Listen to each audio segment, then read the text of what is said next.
So, ito yung totoong bao mga busing. Ano yun ba? Order di eh.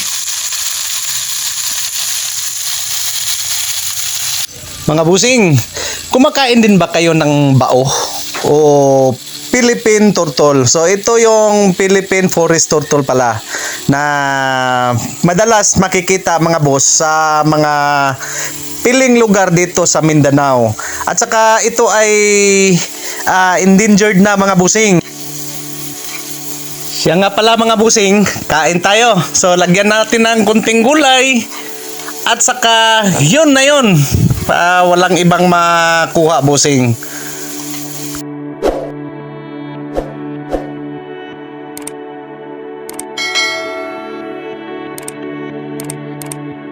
Nitong umaga lang mga busing, nagsasaing ako. Nag-iisip ako mga boss kung anong uulamin ko. Nagsasawa na rin ako sa kakain ng tuyo mga boss. At saka mga ang tawag namin dito ginamos. So manghuhuli ako ng ano ngayon, haluan. Yung tinatawag ba dito na haluan mga boss? Kung sa Tagalog pa ay dalag. Yan, dalag. Yung dalag mga busing, marami din yan sa Maynila. At saka kahit sa ibang bansa mga busing, sa Thailand, marami dyan. Makikita ko na sa kanilang mga bukirin, sa kanilang mga palayan mga boss. So, ito ay piniprepare ko na yung kuan ko. Pingwit ko.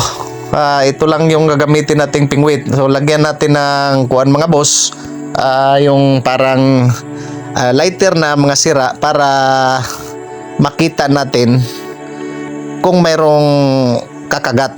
So siyempre lalagyan din natin ng pain yung pinaka pingwit doon sa may dulo siyempre. So ito naman yung lighter, ang ano nito, ang silbi nito ay para makita ko na mayroong kakagat mga boss. Lulutang-lutang kasi ito.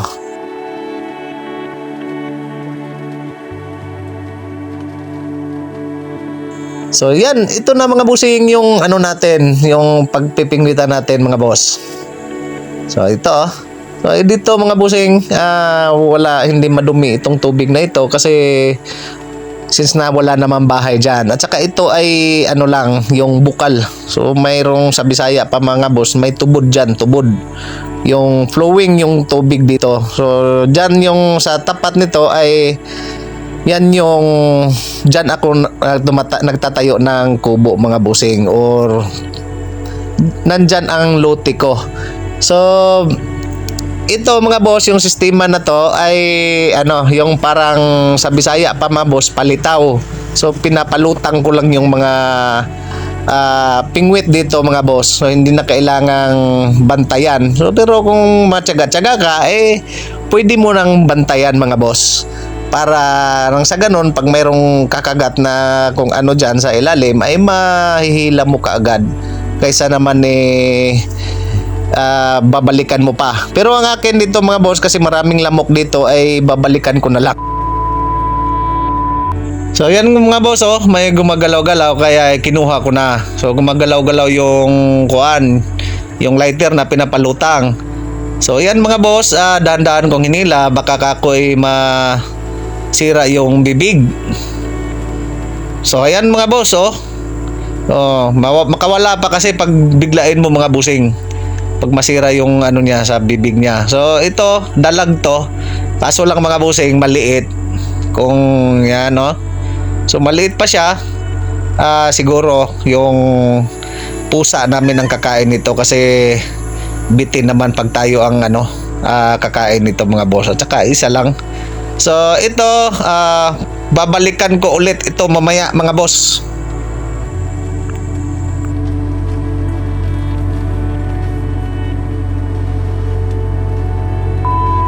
So yan na nga mga busing, papunta ulit ako doon sa pinaglalagyan ko ng mga pingwit mga busing. Binalikan ko yung sinaing ko doon sa bahay kung luto na ba kasi iniwanan ko na lang. So dito ay medyo mag-ingat kasi maraming ahas dito. So sabi nila yung mga banakon yung tinatawag. So pati yung mga samar kubra mga busing nandito. So ito mga boss, medyo kinakabahan talaga ako kasi parang may ano na talaga, parang may huli na. So yan mga boss, titingnan nyo. Hindi kasi makikita kung halimbawa sa video lang sa camera. Parang lumulubog yung lighter. Nagtaka ako mga boss, bakit nawala yung lighter? Kasi kanina nakalutang lang yan. Ito pala yan mga boss. So yan, hinila ko na. So yan na mga bossing yung ano ko, nakuha ko mga boss. Nasurpresa ako mga bossing. Ayan.